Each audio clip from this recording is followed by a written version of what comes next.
बहुत समय पहले की बात है।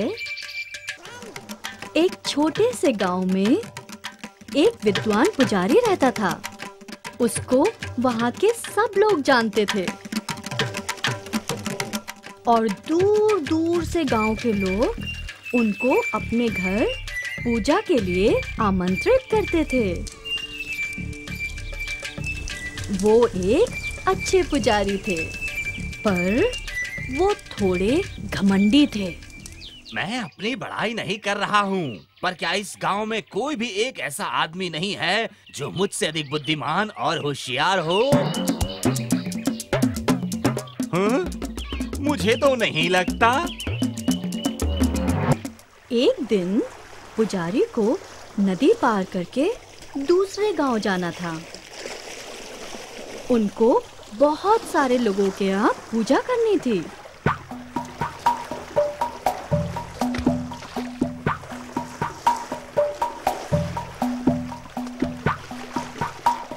जैसे ही नाव आगे बढ़ने लगी, उसने अपनी प्रशंसा करनी शुरू कर दी। मेरे प्यारे गांव वालों, तुम लोग भाग्यवान हो कि तुम्हें मेरे साथ सफर करने का सौभाग्य प्राप्त हुआ। सुनो नाव वाले। पुजारी ने नाविक से कहा, क्या तुम्हें मालूम है कितने पुराण होते हैं?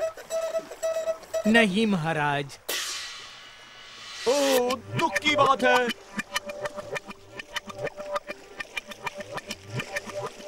ये तो बताओ कि वेदों में कितने अध्याय होते हैं?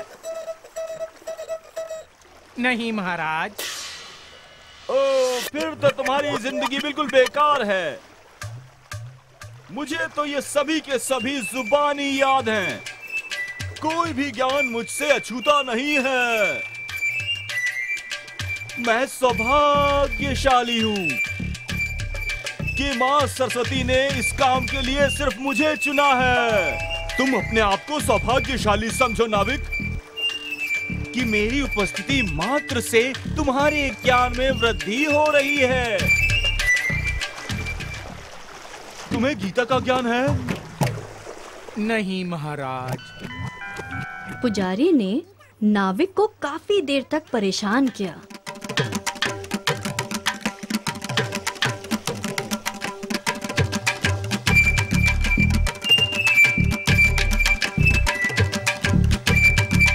कुछ समय बाद तेज हवाएं चलने लगी। घने बादल छा गए। नाव तेजी से डगमगाने लगी। नाव को बचाने की कई कोशिशों के बाद नाविक चिल्लाने लगा। सब लोग नाव से कूद जाओ, तूफान हमारी तरफ बढ़ रहा है।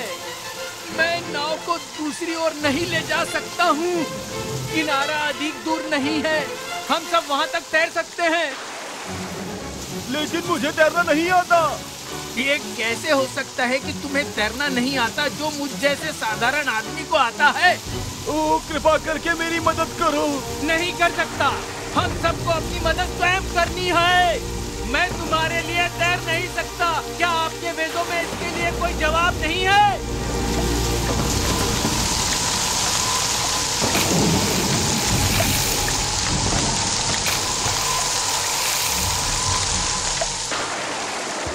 पुजारी डर से कांपने लगा।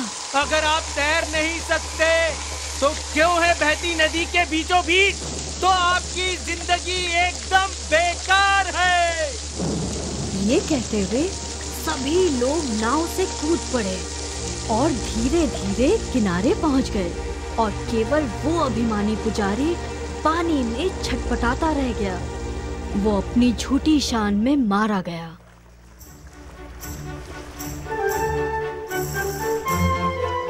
शिक्षा। हर इंसान में गुण अवश्य होता है,